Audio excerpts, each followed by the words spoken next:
You know, it's pretty wild to think about. We spend something like 60% of our communication time listening, but, and this is the crazy part, studies show we only remember about 25% of what we actually hear. So what's going on in that massive gap? Well, today we're going to get into the art of truly listening.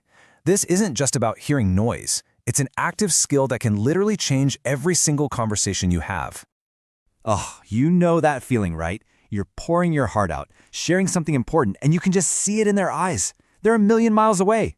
They're nodding along, sure, but you know they're just reloading, just waiting for their turn to jump in and talk. It's just so frustrating.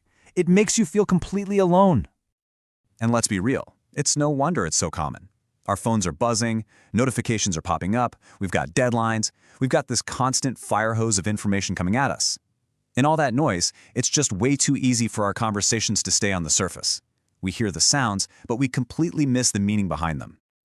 Okay, so this brings us to what might be the biggest idea we're going to talk about today.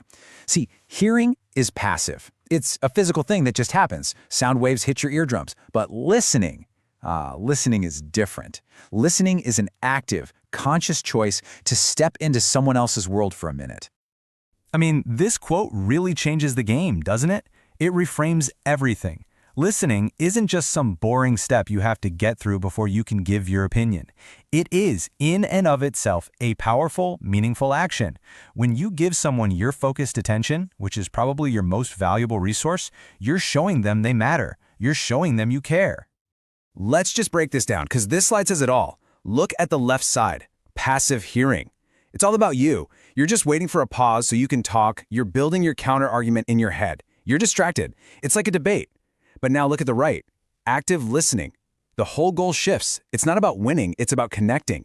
It's about wanting to understand. So how do we get from that left column to the right column? How do we make that jump? Well, the technique we're going to explore is called reflective listening. And that subtitle right there is so important. The goal is understanding, not agreement. You don't have to agree with someone to make them feel heard. So what on earth is it? It's actually pretty simple. Reflective listening is just the skill of acting like a mirror. You're just echoing back what you hear, their words, their feelings. You're not adding your own spin. You're not giving advice. You're just reflecting what they've given you so they can feel that click of, yes, that's it. They get it. It sounds almost too simple, but trust me, it's a game changer. And this really gets to the core of why it works so well. When you listen to someone like this, you're sending a much deeper message than just the words themselves. You're basically saying, hey, I see you, I hear you, and what you're feeling right now, it matters. Now, this is probably the hardest part for most of us, myself included. We are wired to be problem solvers. Someone tells us a problem, and we immediately want to jump in with a solution. But here's the thing. Sometimes jumping to fix-it mode can make the other person feel like their feelings are being dismissed. Reflective listening asks us to just pause that instinct. Your job isn't to fix. It's just to understand. Okay, so we've covered the what and the why. Now for the fun part, the how. How do you actually put this into practice? We're going to look at two super simple but seriously powerful techniques that you can start using like today. So our little toolkit has two main tools. The first is mirroring, and the second is labeling. You can think of them like building blocks. We're going to start with the easiest one first and then level up. All right. First up, mirroring. And I know what you're thinking. This sounds almost too easy, right? All you do is repeat the last few critical words they just said. But it is such a powerful way to show someone you're paying attention and to basically say, hey, I'm with you, keep going. Let's walk through an example. So imagine a friend says this to you. They're sharing something really vulnerable, this deep feeling of being disconnected. Now, our typical response might be to give advice, right? Like, oh, well, have you tried praying in the morning? But look at the mirroring response. You just gently take their last few words and turn it into a question. Don't hear anything back? See how different that feels? It's not an interrogation. It's an invitation. It just says, tell me more. Okay, our second tool is labeling. This one goes a little bit deeper. Here, you're not just listening to the words, you're listening for the feeling underneath the words. And then you gently offer a name for that emotion, usually starting with something soft like, it seems like, or it sounds like. All right, here's a classic one. Someone you love says this to you. Oof, there's so much going on under the surface of that sentence, right? There's frustration, there's sadness, there's a feeling of being totally overlooked.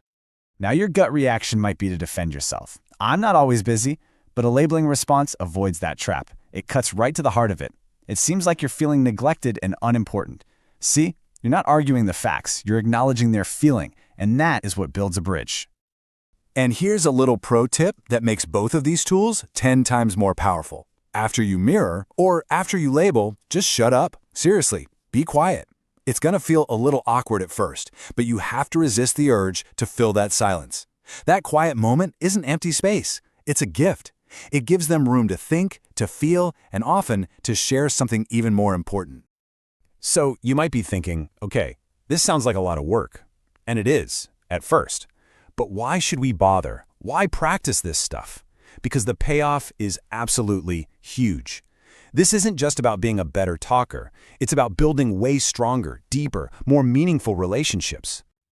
So what do you get out of it? Well, for starters, when people feel like you're actually hearing them, it builds an incredible amount of trust. It creates emotional safety. It helps people feel seen, feel valued. You'll find that arguments and misunderstandings start to melt away. And maybe most importantly, your conversations stop being just transactions, and they start becoming real moments of connection. If you take away just one thing from all of this, let it be this. In a world that is practically screaming for our attention 24/7, giving someone the simple, powerful gift of feeling completely seen and heard, well, that's one of the most incredible things you can do for another person. So I'm going to leave you with a little challenge. Think about the week you have coming up. Think about a conversation you're going to have with your partner, your kid, a coworker, anyone. What's one conversation where you can go in with a totally new goal? Not to reply, not to win, but just to understand. Try it. You might just be blown away by what happens.